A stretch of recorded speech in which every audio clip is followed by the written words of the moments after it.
बिस्मिल्लाहिर्रहमानिर्रहीम। अस्सलाम वालेकुम प्यारे दोस्तों, उम्मीद करता हूँ कि आप अल्लाह के फजल करम से सब खैरियत से होंगे। आज के लेक्चर में जो कि फोटोन पे है, आज का दूसरा लेक्चर, इसमें मैं आपको कलर स्कीम्स के बारे में बताऊंगा, ड्रम प्लेन्स के बारे में, फिंगर स्टिच गेम के बारे में और कॉपी पेस्ट के बारे में बताऊंगा। उम्मीद करता हूं कि ये लेक्चर आपके लिए बहुत फ़ायदेमंद साबित होगा। लेक्चर शुरू करने से पहले एक बात, अगर आपने मेरे चैनल को सब्सक्राइब नहीं किया तो उसको सब्सक्राइब करें और बेल आइकॉन को ज़रूर प्रेस करें ताकि मेरी आने वाली वीडियो आप तक बर वक्त पहुँच पाए। फर्स्ट ऑफ ऑल हम कॉपी करते हैं। इस एरिया को हमने ये सिलेक्ट कर लिया। ये सिलेक्ट करने के बाद ये जो टैब है ड्रैग एंड कॉपी की, इसको क्लिक किया और ये देखिएगा हमारा पैटर्न जो है वो आगे की तरफ कॉपी होना शुरू हो गया। अगर हम माउस को प्रेस करके नीचे की तरफ डाउन करेंगे तो ये नीचे को कॉपी होना शुरू हो जाएगा। नेक्स्ट जो टैब है वो है ड्रैग एंड फिल की। इसको प्रेस किया तो ये दोनों साइड्स पे हमारा आगे की जानब और नीचे की जानब पैटर्न कॉपी होना शुरू हो गया। तो ये कॉपी पेस्ट है। हम ये कॉपी करने के बाद इसको एंटर करेंगे तो ये सेव हो जाएगा। अब इस फाइल को सेव कर लिए।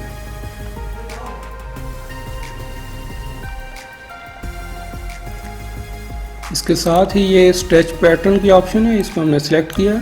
ये स्ट्रेच पैटर्न किया जो कि इस पैटर्न को बड़ा या छोटा किया जा सकता है। ये देखें, इसको ड्रैग किया माउस के बटन के साथ तो ये पैटर्न जो है वो बड़ा छोटा होना शुरू हो गया। नेक्स्ट ऑप्शन है मूवमेंट की। ये टैब हॉरिजॉन्टल मूवमेंट के लिए होती है। ये पैटर्न को हमने मूव किया। अब वर्टिकल मूव करना है तो पैटर्न को जो है वो ये वर्टिकल मूवमेंट है। नेक्स्ट है अगर पैटर्न को हमने रोटेट करना है तो ये टैब है रोटेट एरिया, हम पैटर्न को रोटेट कर सकते हैं। एस्केप करके वापस आ गए। अब पैटर्न की पोजीशन चेंज करनी है, up and down, upside down, right left में, तो ये पोजीशन भी चेंज हो रही है।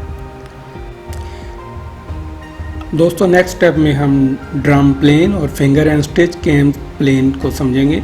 ड्रम प्लेन में हम कलर सेलेक्ट करते हैं कि हमारे किस फीड से पैटर्न हमने निट करवाना है। फॉर एग्जांपल ये ब्लॉक फीड 3 है, ये ड्रम प्लेन है। ये जो ब्लू कलर है सबसे पहला, ये ब्लॉक फीड 3 का कलर है। यानी जब हम ये कलर यूज़ करेंगे तो हमारे थर्ड फीड से नीडल्स जो हैं वो पैटर्न के लिए अप होंगी। नंबर सेकंड पे आ रहा है ब्लॉक फीड 4। जब हम वाइट कलर यूज़ करेंगे तो हमारे फोर्थ फीड से नीडल्स पैटर्न के लिए अप होंगी। और इसी तरह जब हम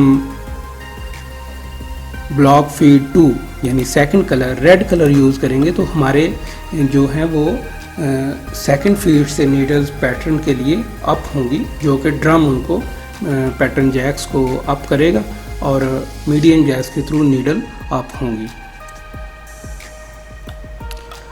दूसरे नंबर पे अगर हमने सप्लाइसिंग करवानी है तो यहाँ पे हमें सप्लाइसिंग कलर्स जो हैं वो यूज़ करने पड़ेंगे।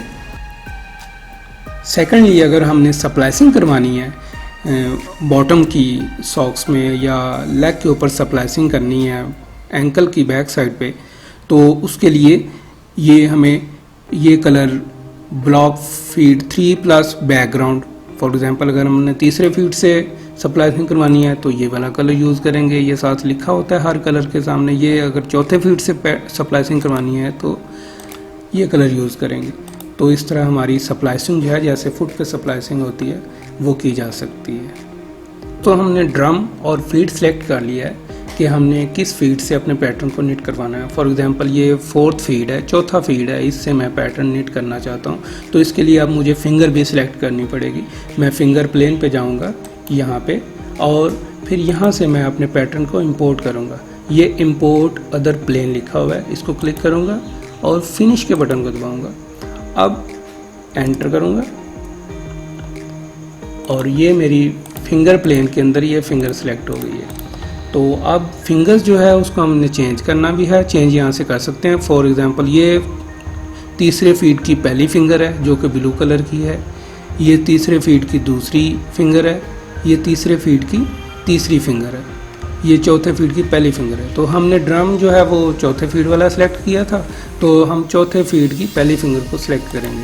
ये हमने सेलेक्ट किया, ये फिलिंग के बटन को प्रेस किया और इसका कलर ये चेंज कर दिया। अब नेक्स्ट स्टेप में आपने ये करना है कि पैटर्न की मिसिंग से बचने के लिए, शॉर्ट यार्न के बचने के लिए, ये एक स्टेप ऊपर जो है आपने इसको इसी कलर को ऊपर लगा देना है ताकि हमारा पैटर्न जो है वो उसमें मिसिंग ना आए, उसमें फॉल्ट ना आए।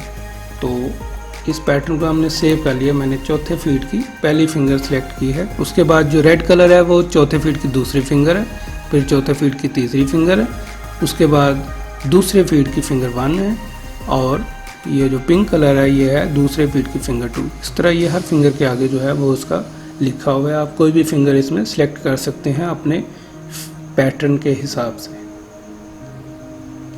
अब इस फाइल को सेव कर लें।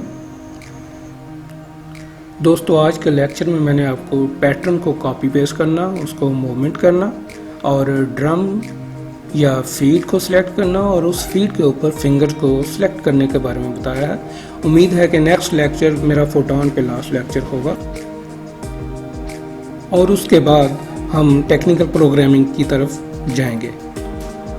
यहाँ तक अगर किसी चीज़ की समझ नहीं आई तो आप मुझे कमेंट बॉक्स में क्वेश्चन पूछ सकते हैं या मेरे फेसबुक पेज पे मुझे क्वेश्चन पूछ सकते हैं। एक चीज़ मैं बताता चलूँ कि ये देखने में चीज़ें बहुत आसान लग रही हैं, लेकिन प्रैक्टिकली इनको करने के लिए बहुत ज़्यादा प्रैक्टिस की ज़रूरत है। तो इसके लिए आप जितनी भी प्रैक्टिस करें उतनी कम है। ये बहुत कम्प्लेक्स चीज़ें हैं जब हम प्रैक्टिकली इसको इम्प्लीमेंट करते हैं। दोस्तों अब दीजिए मुझे इजाज़त अगले लेक्चर तक के लिए, और अपनी दुआओं में ज़रूर याद रखिएगा। अल्लाह हाफिज़।